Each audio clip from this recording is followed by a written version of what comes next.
Ada beberapa kelebihan dan kekurangan dari belajar daring itu.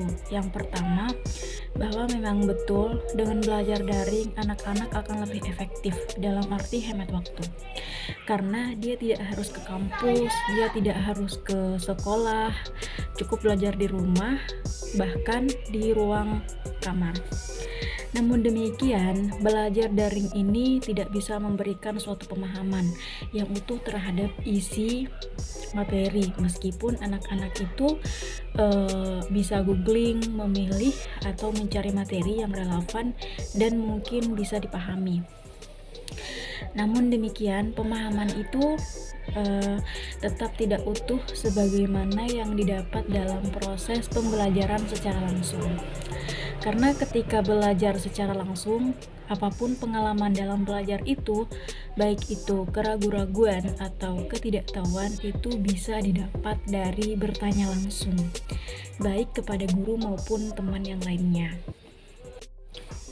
Yang kedua, kelebihan belajar daring itu, anak tahu tentang perkembangan ilmu pengetahuan.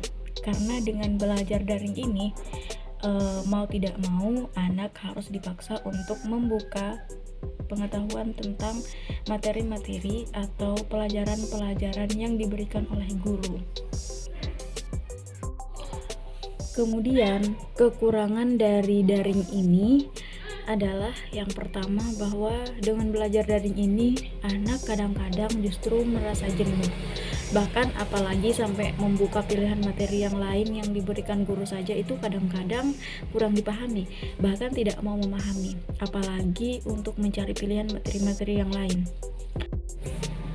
Yang kedua, bahwa dalam pembelajaran daring ini tentu bukan hanya persoalan bagaimana anak paham tentang suatu ilmu atau pemahaman atau pengetahuan.